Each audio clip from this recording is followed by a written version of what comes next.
사랑하는 성도 여러분, 저희는 계속해서 산상수훈을 이제 거의 중간을 지나서 중요한 지금 포인트로 가고 있습니다. 우리는 3주에 걸쳐서 저번 주에 유대인들의 가장 경건의 대표적인 기둥을 세 가지로 얘기했습니다. 구제, 자선, 기도, 금식의 문제. 여기에 핵심은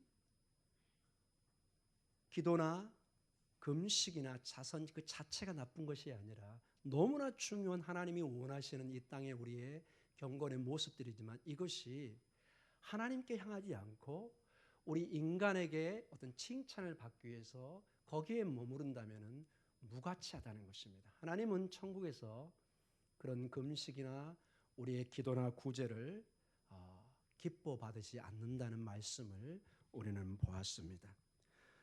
오늘 우리가 접하는 이 재물, 우리의 소유의 문제는 정말로 또 어려운 문제입니다. 이것은 정말 우리의 평생에 피땀 흘려 일하는 그 모든 것이 우리의 소유입니다. 우리의 재산의 문제입니다. 이 문제가 굉장히 중요하고 구절은 짧지만은 방대한 내용들이 있기 때문에 이것을 다음 주로 한번 나눠서 말씀을 전하도록 하겠습니다. 오늘은 19절과 21절을 중심으로 하나님 혹은 재물이라는 제목으로 말씀을 나누기를 원합니다. 사랑하는 성도 여러분, 우리는 자본주의라는 특수한 제도 속에 살고 있습니다. 자본주의는 우리에게 자유가 주어지지만 무서운 경쟁을 요구합니다. 가만히 앉아서 이 땅을 살아가는 것은 불가능합니다. 모든 것이 학교서부터 직장에까지 경쟁에서 우리는 이겨야 됩니다. 그리고 그러한 가운데 우리는 탐욕은 좋은 것이다. 이게 안 좋은 말이지만 이것이 우리의 마음속에 있습니다. 무슨 수를 써서라도 나는 돈을 벌어야 되고 나는 성공을 해야 되는 이것이 우리의 큰 마음의 모토 중에 하나로 자리 잡은 것을 부인할 길이 없습니다. 우리 한국 사회가 단군 이래로 가장 잘 살아졌다고 얘기를 합니다. 여러분, 언제 우리나라가 세계 12, 15위권에 들어갈 수 있었겠습니까? 항상 우리나라는 대부분 가난한 적이 많습니다. 전쟁과 여러 가지 아픔 속에서 빨리빨리라는 말이 전쟁 중에 도망갔다는 말이라고 합니다. 빨리빨리 도망가요. 가만히 있으면 죽기 때문에. 그런 인생을 살고 우리는 근대 역사에서도 일제강점기나 6.25라는 어려움 속에서 정말 잿더미에서 일어났기 때문에 우리 모두는 정말 24시간이 아까워서 피땀을 흘리면서 우리의 어르신들이 또 우리가 그렇게 살아가고 있습니다. 문제는 이것이 너무 지나치다 보니까 우리 안에 내면의 영혼의 평안과 안식을 빼앗아가 버리고 우리의 재산이, 우리의 성공이 때로는 하나님의 자리에 와서 우리를 명령하고 있다는 것이 문제입니다. 이 문제가 중요한 게 한 두 가지 예를 한번 들어보겠습니다. 최근에 신문에 나온 내용 중에 하나인데요. 젊은이들과 어르신들도 마찬가지고 당신에게 5억이나 10억을 줄 테니까 내 대신에 감옥에 가겠소. 대답이 뭘로 나왔겠죠? 대부분이 가겠다고 그랬습니다. 그것을 내 은행에 주어지기만 한다면 나는 가겠다. 여러분 생각해 보십시오. 감옥이 결코 즐거운 것이 아니고 모든 인생의 자유를 빼앗아가는 상징적인 곳입니다. 우리 인생에 가장 가지 말아야 될 곳이 감옥이라는 곳입니다. 항상 감옥은 부정적인 의미를 가지고 있고 우리 인생의 나락을 얘기합니다. 그런데 이 나에게 10억, 5억을 준다면 기꺼이 간다는, 특별히 젊은이들한테 이 내용이 많이 나왔다는 것이 충격입니다. 얼마나 우리가 가져야 만족을 느낄 수 있을까요, 여러분? 우리 살아가는 성도 여러분, 우리는 얼마나 가져야 정말로 재정적으로 안정감을 느낄 수 있을까요? 여러분 개인적으로 지금 대답할 준비가 되어 있습니까? 제가 내려가서 인터뷰를 지금 할 직전에 와 있습니다.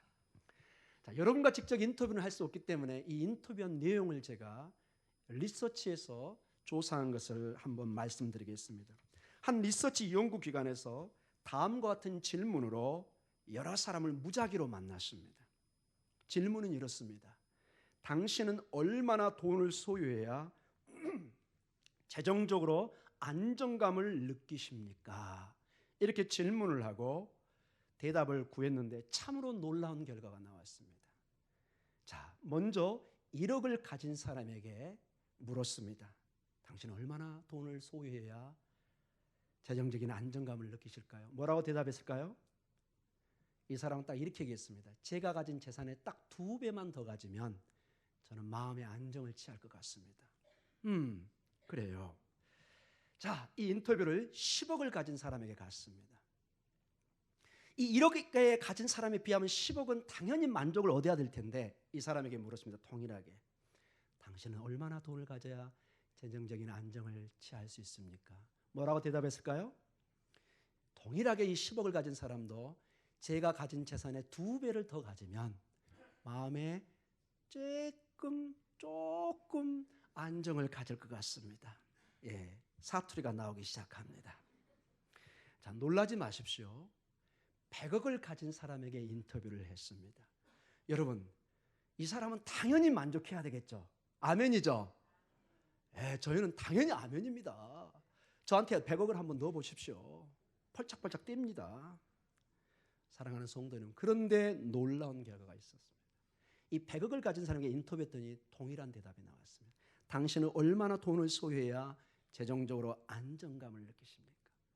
저는 지금 제가 가진 재산의 2배 정도를 가져야 마음의 안정을 취할 것 같습니다. 사랑하는 성도 여러분, 이 조사가 보여주는 것은 그 누구도 자기가 가진 것에 대해서 만족을 못 느낀다는 것입니다. 조금 더. 가끔 이런 분을 봤습니다. 목사님 기도해 주셔서 제가 몇백억이나 몇십억 로또에 당선되면은 11조 아니가 10의 5조를 드리겠습니다. 굉장히 자신 있게 나오는데 정말로 로또가 당선되면은 일단 정신이 아롱아롱하면서 약속을 다 잊어버립니다. 이게 이 돈의 힘입니다. 이 돈의 만문의 힘에 대해서는 다음 주에 좀 더 깊게 다루도록 하겠습니다. 우리가 가진 것에 조금만 더 가지고 싶은 것이 우리의 마음입니다. 이렇게 근본적인 본능에 가까운 우리의 마음의 이 소유욕, 재산에 대한 애착, 그리고 이것이 내 가정을 보호하고 나의 전부라는 이 생각 속에 오늘 주님께서 도전을 하고 있습니다. 이 문제는 여기 서 있는 담임 목사나 아무리 친구가 해도 콧방귀도 끼지 않는 내용입니다. 너나 잘하세요.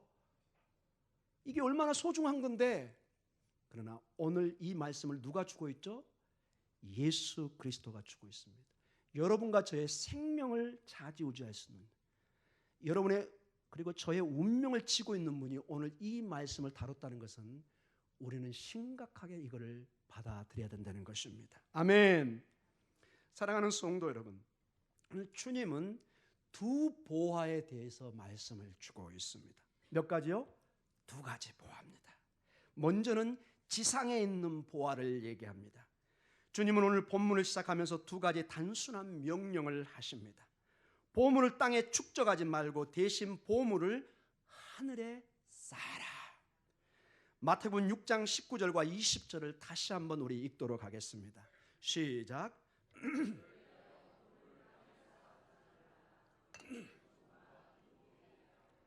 도둑이 구멍을 뚫고 도둑질을 하느니라. 오직 너희를 위하여 보물을 하늘에 쌓아두라. 거기는 좀이나 동록이 해하지 못하며 도둑이 구멍을 뚫지도 못하고 도둑질도 못하느니라. 아멘. 땅에 보물을 쌓지 말아야 하는 이유가 오늘 2가지로 나옵니다. 첫째가 뭐죠? 거기는 좀과 동록이 해한다고 합니다. 좀이 있고 동록, 즉 이 새를 녹슬게 하는 동록이 있다는 것입니다. 둘째로 뭐가 있죠? 도둑이 구멍을 뚫고 도둑질한다는 것입니다. 우리의 재산에 반드시 이 땅의 소유에는 좀이 있고 그 다음에 동록이 생기며 도둑이 탐을 내고 있다는 것입니다. 예수님은 보물을 축적하는 것을 금지시키는데 그것은 자기 욕심을 위한 현재와 미래를 전부 다 포함한 것입니다. 자, 예수님 당시에 이 2가지를 비교해 보면 이렇습니다. 좀이 주로 먹는 것은 주로 옷입니다. 지금이야 기술이 발전되고 워낙 우리가 옷이 많기 때문에 점을 먹는 옷은 보기가 힘듭니다. 그러나 옛날에 깊은 저기 장롱에 어디 넣었다가 내면은 좀이 먹은 것을 보게 됩니다. 옷은 오래 두면은 좀이 먹게 되어 있습니다. 그 다음에 값진 금속들. 지금은 뭐 금속 별로 우리가 생각하지 않을지 모르지만 여러분, 예수님의 당시는 2000년 전입니다. 우리 같으면 고조선 당시입니다. 거의 우리의 민족이 태생의 직전에 와 있는, 조금 농담식으로 하면은 호랑이가 담배를 피다가 건강이 걱정돼서 끊을 당시입니다. 이렇게 오랜 시절에 이 금, 이 쇠 이런 건, 이 구리 이런 거는 보화입니다. 보화. 어마어마하게 중요한 물건들이었습니다. 그런데 거기에 동록이 생기고 부식이 생길 수 있다는 것입니다. 오늘날로 이것을 우리의 가치를 비교한다면 무엇일까요, 여러분? 여러분, 집을 사면 어떻습니까, 여러분? 지금이야 집 잘 안 살려고 하는 사람도 있습니다. 그러나 10년, 20년, 30년 전에 대부분 엄마, 아빠들, 젊은 부부들에게 물어본 꿈이 뭐죠? 내 집 마련입니다. 내 집 마련. 저도 한때 산에 올라가서 수많은 아파트를 보면서 하나님, 저 수많은 집들이 있는데 내 집은 어디에 있습니까? 궁금한 적이 한두 번이 아니었습니다. 오늘 와보니까 이 사택이 제 집인 것을 알게 됐습니다. 많은 사람들이 집을 찾지만은 상당히 많은 경우에 내 집 마련하는 게 쉽지 않은데, 그만큼 집이 마련되면 애착을 갖게 됩니다. 그리고 그 문 앞에 딱 남편의 이름이나 아내의 이름을 붙였을 때 가슴이 뿌듯해지는, 세상을 다 가진 것 같은 내 집에 대한 소중함을 느낄 수도 있습니다. 자, 이제는 또 뭐가 더 발전될까요? 차. 옛날에야 차가 별로라고 볼 수도 있었지만, 물론 옛날도 귀했겠죠. 그러나 요즘에는 차가 거의 자기 애완용 수준으로 특별히 차를 그냥 닦고 또 닦고 또 닦고, 파리가 앉으면 미끄러지는 그런 차들이 많이 있는 것을 보게 됩니다. 얼마나 아끼는 줄 모릅니다. 가구나 이 모든 것이 우리의 깊은 내면의 소유로 와서 내 물건, 내 소유, 내 재산, 너무너무 아끼는 마음을 우리는 보게 됩니다. 누구나 이거는 예외가 없습니다. 당연히 내 물건을 아껴야죠. 그러나 이것이 이 땅의 보물로 머물면서 하늘의 보물을 보지 못하게 한다면 문제가 있다는 것입니다. 이것이 내 소유로 어떤 한계선에 있어야지, 이것이 어떤 자리, 즉 하나님의 자리, 하늘의 보호의 자리에 와버리면 이 소유를 가진 것이 내 인생의 전부이고 내가 영원히 이것처럼 살 수 있는 것처럼, 마치 아방궁을 이루면서 이것이 나의 인생의, 내 운명의 전부처럼 생각한다면 반드시 후회할 날이 온다는 것입니다. 왜냐? 우리의 재산은 반드시 좀과 동록이 생긴다. 즉 없어진다는 것입니다. 가장 중요한 것이 우리가 죽으면은 여러분도 알고 저도 알고 다 놓고 가야 됩니다. 근데 우리는 살아생전에 이것을 알면서도 모른 척합니다. 나무는 썩고 섬유질은 닳아 빠지게 되고 너덜너덜 풀리게 되고 금속은 부식됩니다. 아무리 튼튼히 지은 집도 10년, 20년, 100년이 지나면 재건축을 해야 됩니다. 아무리 좋은 옷도 낡아지고 헤어지게 되어 있습니다. 여러분의 통장 항상 꽉 차 있다고 생각하십니까? 아닙니다. 언젠가는 여러분 그걸 놓고 가셔야 됩니다. 외부적인 적에 의해서도 손실과 손상을 보게 됩니다. 도둑이 이상하게 돈 냄새를 맡고 찾아듭니다. 여러분, 도둑들이 돈 냄새 맡는다는 말 들어보셨습니까? 저는 가끔 들어봤습니다. 지나가는데 돈 냄새를 맡는데요. 도둑은 우리의 모든 재산을 파괴시키는 존재의 상징으로 오늘 나타나고 있습니다. 도둑을 한 예로 본다면 전쟁이 있을 수도 있습니다. 전쟁이 나면 모든 게 파괴됩니다. 화재가 일어나면 모든 게 타버립니다. 홍수 등을 만나면서 우리는 많은 소중한 것을 잃어버리는 경우도 있습니다. 우리가 설사 도둑 방지용 알람을 설치하고 녹이 슬지 않게 특수한 페인트를 칠하고 모든 노력을 다하지만은 잠시 그것을 멈추게 할 뿐입니다. 영원히 그 쇠가 녹이 안 쓰게 할 수는 없습니다. 언젠가는 녹이 쓰릅니다. 언젠가는 산화되어서 없어지는 것입니다. 결코 이 썩어가는 진행을 막을 수는 없습니다.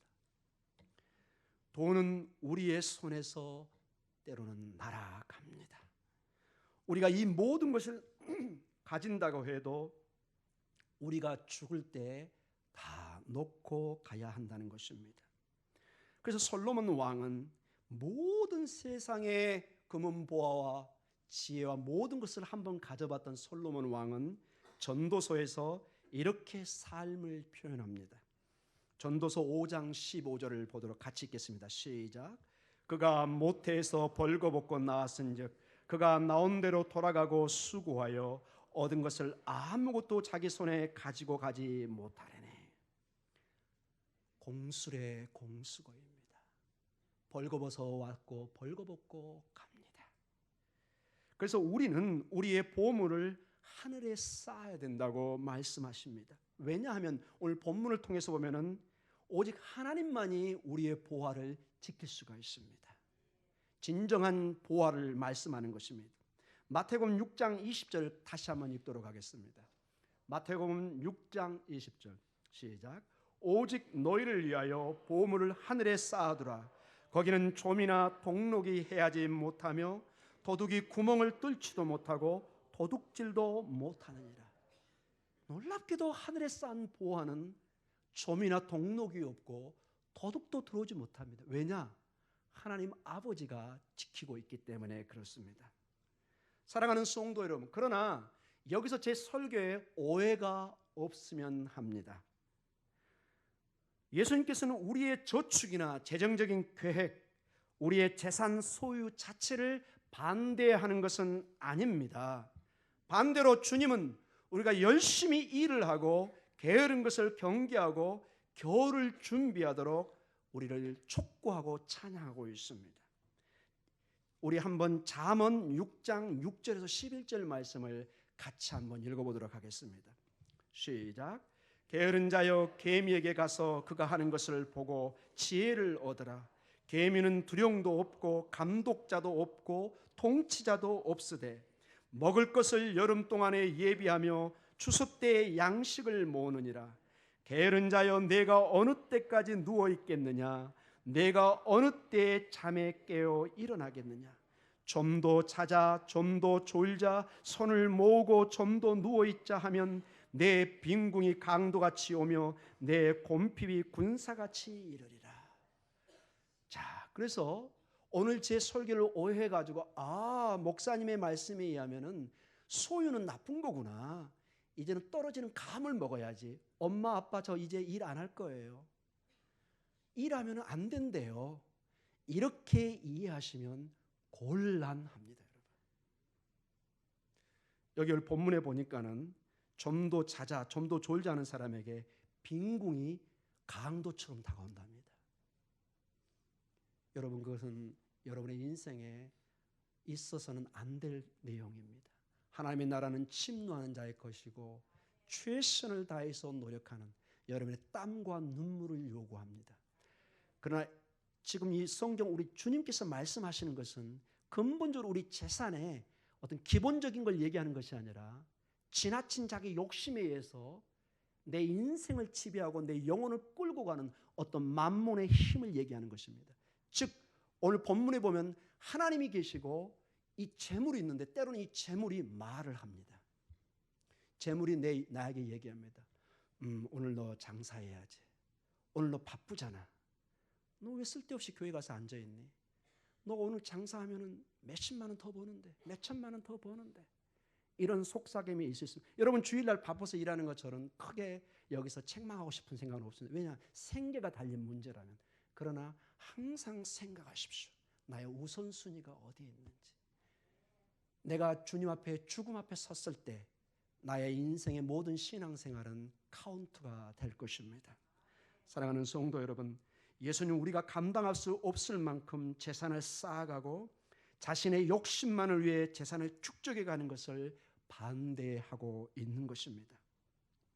야고보서는 이러한 우리의 사치스러운 삶과 방종의 삶을 다음같이 경고하고 있습니다. 야고보서 5장 1절과 5절입니다. 여기 이 본문의 말씀은 정상적인 열심히 사는 사람이 아니라 사치하고 지나치게 과시하며 사는 사람을 얘기합니다. 같이 읽겠습니다. 시작. 들으라 부한 자들아, 너희에게 이 말 고생으로 말미암아 울고 통곡하라. 너희 재물은 썩었고 너희 옷은 좀 먹었으며 너희 금과 은은 녹이 슬었으니 이 녹이 너희에게 증거가 되며 불같이 너희 살을 먹으리라. 너희가 말세의 재물을 쌓았도다. 보라, 너희 밭에서 추수한 품꾼에게 주지 아니한 싹이 소리 지르며 그 추수한 자의 우는 소리가 만군의 주의 귀에 들렸느니라. 너희가 땅에서 사치하고 방종하여 살육의 날에 너희 마음을 살찌게 하였도다. 자기 배만 채우고 자기의 욕심만을 채우고 나를 통해서 나와 함께한 이웃과 내 직장 동료와 내 직원이 통곡을 한다면 그 죄값을 하나님이 물으시겠다는 것입니다. 여러분의 정상적인 땀과 눈물을 주님은 책망하지 않습니다. 우리는 최선을 다해서 피땀을 흘려가면서 때로는 밤늦게 새벽부터 일어나서 일을 해야 됩니다. 그것이 하나님이 만든 창조의 세계입니다. 그러나 그것이 지나쳐서 모든 것이 내 중심이 될 때는 심각한 문제를 가져온다는 것입니다. 사랑하는 성도 여러분, 그래서 이러한 인생의 재산이나 내 소유가 내 인생의 구멍을 메우려 한다면 곤란하다는 것입니다. 여러분, 명심 또 명심해야 될 것이 내 소유가, 내 은행의 잔고가 내 영혼의 그 문을, 그 구멍을 막을 수가 없다는 것입니다. 그것은 이 땅에서만 우리가 조금 편하게 살 뿐입니다. 그러나 이것이 근본적으로 하나님과 우리 관계에 내 운명을 바꿀 수는 없는 것입니다. 탐욕스는 우리의 삶은 결국 우리의 시각을, 우리 영혼을 왜곡시키고 어리석음을 초대하고 하나님과 우리의 관계를 멀게 합니다. 나에게 축복을 주신 가장 중요한 창조주를 잃어버리게 한다는 것입니다. 마치 자녀가 부모를 잃어버리는 것입니다. 이사야 32장 6절에 이런 말씀을 주고 있습니다. 이사야 32장 6절을 같이 읽겠습니다. 시작. 이는 어리석은 자는 어리석은 것을 말하며 그 마음에 불의를 품어 간사를 행하며 배역한 말로 여호와를 거스르며 줄인 자의 속을 비기하며 목마른 자에게 마실 것을 없어지게 하며. 이런 식으로 어리석은 자는 자기 배만 채우고 모든 것을 하나님의 뜻에 거스리는 모습을 보여주고 있습니다. 이러한 탐심을 경계해서 예수님께서는 누가복음 12장 15절에 이렇게 우리에게 경고하고 있습니다. 누가복음 12장 15절입니다. 같이 읽겠습니다. 시작. 그들에게 이르시되 삼가 모든 탐심을 물리치라. 사람의 생명이 그 소유에 넉넉한 데 있지 아니하니라 하시고. 하나님은 근본적인 생명의 문제를 다룹니다. 생명. 이 생명은 영원히 존재해야 될 텐데 우리는 잠시 있다 사라지는 것에 머물고 있는 것입니다. 하나님을 멀리하면 우리는 나도 모르게 이 땅에 이 먼지와 같은 것에 이렇게 매어 달립니다. 이 대표적인 케이스로 바로 12장 15절에 탐심을 경고했고 16절부터 21절에 그 유명한 비유가 나오고 있습니다. 누가복음 12장 16절과 21절을 우리가 같이 읽는데요. 우리 교독에서 읽는데 특별히 내가, 나 이 표현을 여러분 주목해서 보시기 바랍니다. 우리 다 같이 읽겠습니다. 시작. 또 비유로 그들에게 말하여 이르시되 한 부자가 그 밭에 소출이 풍성하매 심중에 생각하여 이르되 내가 곡식 쌓아둘 것이 없으니 어찌할까 하고 또 이르되 내가 이렇게 하리라. 내 곡간을 헐고 더 크게 짓고 내 모든 곡식과 물건을 거기 쌓아두리라. 또 내가 내 영혼에게 이르되 영혼아 여러에 쓸 물건을 많이 쌓아두었으니 평안히 쉬고 먹고 마시고 즐거워하자 하리라 하되 하나님은 이르시되 어리석은 자여 오늘 밤에 내 영혼을 도로 찾으리니 그러면 내 준비한 것이 누구의 것이 되겠느냐 하였으니 자기를 위하여 재물을 쌓아두고 하나님께 대하여 부여하지 못한 자가 이와 같으니라. 아멘. 주님의 말씀입니다. 여기에 보면은 소유가 나의 우상이 되어 있는 건 전형적인 모습을 보여주고 있습니다. 여기서 내가 이 말이 원어에 6번 반복됩니다. 몇 번이요? 6번. 그리고 나의 소유격으로 4번이 반복됩니다. 이 헬라어 언어에. 즉 10번 정도 모든 대화의 주체에 내가, 나의 이런 식으로. 여러분 이 대화에 봐보세요. 그 누구도 이 대화에 들어오지 못합니다. 오직 내가 혼자 중얼거리고 만족을 표현합니다. 사랑하는 성도 여러분, 여러분이나 저나 경험 속에 소유에 누가 대화에 참여하는 거 무척 싫어합니다. 맞죠, 여러분? 이 재산의 문제만큼은 관여하는 것을 무척 우리는 싫어하고 본능적으로 거부합니다. 여러분, 내 재산에 누가 손을 얹는다. 노 땡큐입니다. 원치 않습니다. 이 부자의 이 고백은 여러분 이게 단순히 비유가 아니라 전형적인 여러분과 저의 이야기입니다. 이러한 중심의 자기 중심의 나 중심의 독백에 이제 20절부터 하나님께서 갑자기 대화에 끼어들기 시작합니다. 무척 이 부자는 부담스러운 것입니다. 혼자 독백하고 즐겁고 만족하고 있는데 이 맛있는 만찬에 누군가 수저를 올려놓고 있습니다. 그것이 하나님일지라도 환영할 수 없는 상황입니다. 그러나 놀라운 것은 하나님의 개입을 누구도 막을 수가 없다는 것입니다. 하나님은 어느 때나 오고 싶을 때 가고 싶을 때 오고 가는 것이 자유롭습니다. 여러분. 이 어리석은 부자는 인생의 모든 자기 소유, 즉 자신의 음식과 재산들을 자기 자신의 것이고 그 누구도 관여할 수 없다고 생각했고 확신했습니다. 실제로 그렇습니다, 여러분. 우리의 자본주의 사회에서 내 재산을 누가 손을 대면 우리는 법적으로 소송을 걸 수가 있습니다. 자기 자신의 삶에 자기 자신이 자신의 삶의 중심인 것을 보여주고 있습니다. 그 얘기는 부와 소유의 중심이요 그 대화의 중심에 자기 자신이 있고 그 자기의 부가 있습니다. 그의 소유의 문제에 관해서는 다른 사람들의 대화를 일체 배제시킨 것을 보게 됩니다. 그의 어리석음은 탐욕스러운 이기심에서 나온 것이며 이 이기심 때문에 다른 사람을 생각할 여유도 없고 가장 중요한 것은 하나님을 경외할 여유도 시간도 없다는 것입니다. 바삐 사는 사람들 여러분 보십시오. 만약에 그분이 신앙생활 하면서 하면 너무 귀한 거지만은 대부분 바쁜 사람들 교회 가자고 그러면은 어떻게 얘기하시죠? 한 70세 후에 다 마친 다음에 여러분 주님이 그때까지 기다릴 수 있을지는 저는 장담할 수 없을 것 같습니다. 사랑하는 성도 여러분, 내가 시간을 조절할 수 없습니다. 오늘 이 어리석은 부자에게 주님이 언제 나오죠? 갑자기 저녁에 방문합니다. 이제 때가 됐다. 나와 가자. 다 놓고 가셔야 됩니다. 사랑하는 성도 여러분, 어리석은 부자 농부를 생각해 보십시오. 그의 재산과 이 밭 모든 것이 자기 것으로 지금 생각하고 있습니다. 근데 성경에 의하면 이 밭은 하나님이 주신 선물이고 하나님께 속한 것입니다. 지금도 이스라엘 나라는 개인 소유의 부동산이 없습니다. 모든 것이 국가 소유고 국가에서 이걸 차입을 해야 됩니다. 빌려야 됩니다. 또 부동산 생각에 있는 분들은 이스라엘로 특별히 가시면 안 됩니다. 거기는 부동산이 전혀 통할 수가 없는 나라입니다.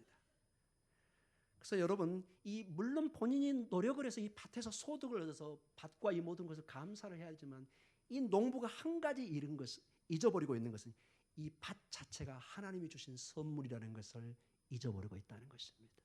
우리가 지금 일할 수 있는 건강과 직장과 모든 것이 하나님이 주셨다는 것을 보게 됩니다. 어느 때 저는 지금 눈이 이제 늘 이렇게 책을 보다 보니까 눈이 굉장히 안 좋을 때가 있습니다. 어떨 때는 이러다가 눈이 좀 안 보이면 어떡하나, 피곤해가 더 안 보일 때는 깜짝 놀랄 때가 있습니다. 조금만 안 보여도 근심 걱정이 옵니다. 걷다가 아이고 다리야. 여러분 어떠세요, 여러분? 내가 이러다가 이제 또 무릎 수술해야 되는 거 아닌가? 우리의 인생은 이렇게 연약합니다. 이제 결론적으로 말씀을 맞춰가면서 천국의 보험을 쌓는 것이 무엇인가를 오늘 이렇게 이제 간략하게 우리가 보면서 하나의 예를 들고 다음 주는 좀 더 심도 있게 본문을 분석해 가도록 하겠습니다. 이 어리석은 부조와 대조적으로 실질적으로 1995년에 미국에 있었던 실제 한 인물을 제가 예화로 들면서 여러분에게 한번 고민해보는, 생각해보는 시간을 한번 갖도록 하겠습니다. 이 오세올라 맥카티라는 아프리카계 흑인 여인이 미국의 미시시피의 하티스버그라는 곳에 살고 있었습니다. 이건 실화입니다. 그리고 1995년에 뉴욕 타임즈에 나왔던 실화의 내용입니다. 그걸 제가 가져온 것입니다. 그녀는 초등학교만 졸업하고 가족들이 아프고 병들고 너무 가난했기 때문에 어린 나이에 일찍 삶의 전선에 뛰어들어서 세탁소에 가서 빨래를 하고 그걸 다림질하면서 근근히 가족을 봉양하고 본인이 살아갔습니다. 물론 학교를 갈 전혀 여유가 없었죠.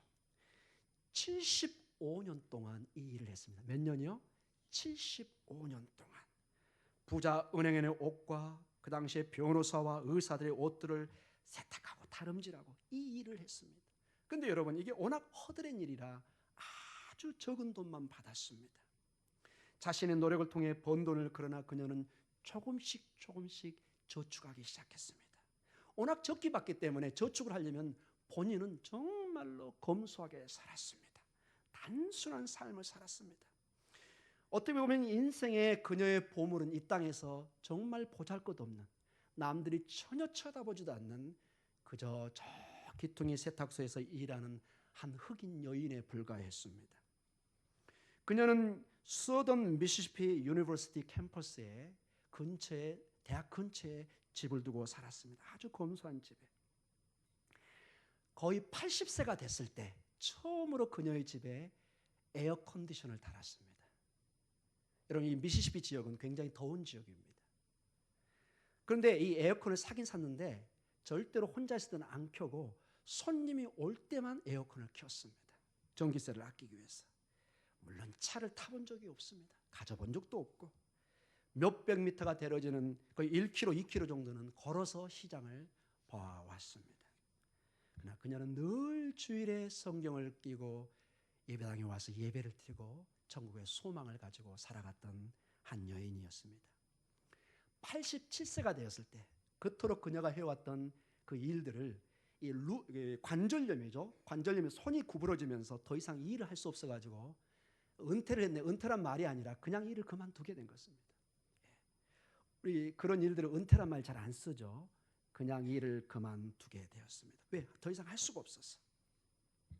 그녀는 직감적으로 그녀의 이제 인생이 그렇게 오래 살지 못한다는 걸 직감을 하고 마지막 자기가 저축한 번 돈을 어떻게 처리할지를 고민하기 시작합니다. 드디어 1995년에 이 서던 미시시피 대학의 장학재단에 한 통의 전화가 날라옵니다. 은행으로부터. 여보세요? 거기 대학 재단이죠? 장학재단이. 네, 그런데요. 여기에요. 15만 달러 체크가 오세올라 맥카티라는 이름으로 사인이 됐는데 이 학교로 보내라고 저희에게 사인이 왔습니다. 15만 달러. 우리나라 돈으로 약 1억 8천만 원입니다. 이것을 대학에 기증을 했습니다. 대학의 그 누구도 오세올라 맥카티라는 이름을 들어본 적이 없었습니다. 그녀는 한 번도 대학 캠퍼스에 발을 디딘 적이 없기 때문에 그렇습니다. 이 세탁소 여인은 고등학교와 대학에 다닌 경험도 없지만은 대학교의 어려운 학생의 장학금을 위해서 그녀의 모든 재산을 기부한 것입니다. 이 소식은 너무 놀라움을 주어가지고 신문의 헤드라인에 일단 장식이 되고 백악관에서 지금 같은 우리의 청와대에서 초청을 해서 이렇게 축하를 하고, 여러분 대학도 안 나오신 이분이 세계에서 가장 좋다는 하버드 대학에서 명예 학위까지 받았습니다. 할렐루야. 이건 실제 있었던 일입니다, 여러분. 실제 있었던. 자, 이 여성이, 이 어르신이 돌아가시기 직전에 며칠 전에 마지막 인터뷰가 있었습니다. 이때 기자가 묻습니다. 어르신, 왜 할머니께서 그 힘들게 번 돈을 할머니 수술에게 쓰지 않으셨어요? 너무 아깝지 않으세요?